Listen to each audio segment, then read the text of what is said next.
Este campo de batalla, el hombre no tiene mejor arma que su inteligencia. No tiene otra fuerza que su corazón.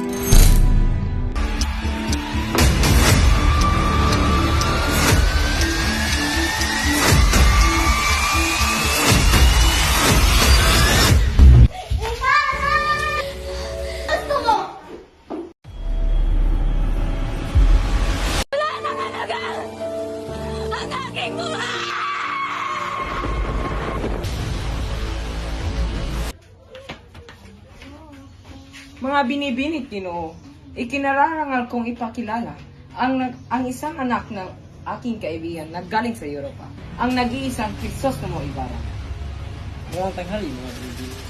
Magandang tanghali, Crisostomo.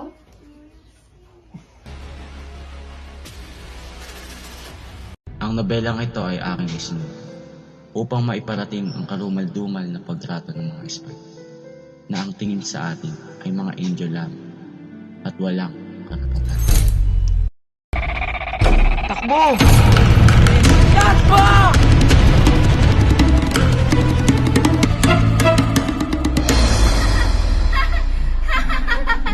Ang anak ko! Hangin! Nakita mo ba ang anak ko? Hindi! Nakikita mo ba ang anak ko? Ganyan ba ang nais mong pakasalan, Maria Clara? Mo, Padre, ang idyo kapag natuto lamang na kaunti ay nagmamarunong na. Walang nagalang si mga fraile. Husto na ang paninira at puri sa akin. Lumayo kayo kung ayaw niyong madamay pa. Ang paring ito ang pinakainiwasan ko. Paring walang galang at utang na loob.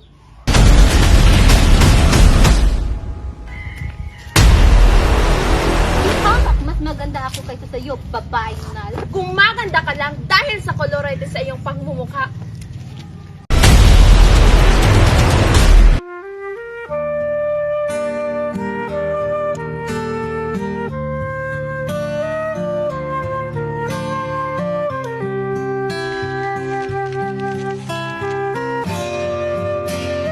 Ang nakalipas simula nang huli tayong nagkita. Ngunit, ikaw pa rin ang laman ng aking puso.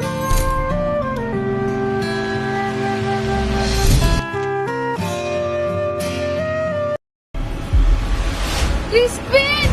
Basilio! Nasaan na kayo? Nandito na si nanay!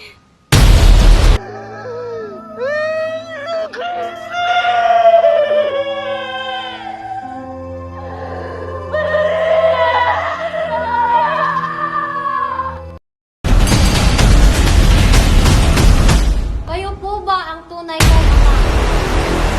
Kayo masinungaling sa akin, Padre. Nasa tahanan tayo ng Diyos, pati niya ang katotohanan. Kaya magsimula na kayong mangupisal, Padre.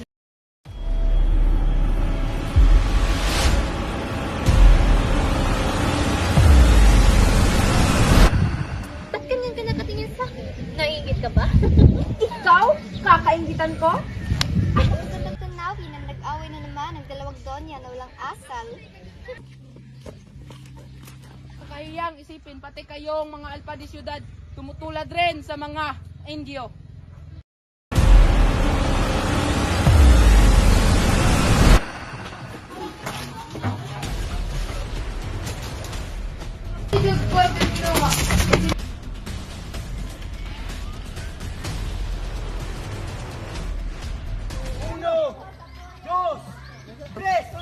Consumatum est.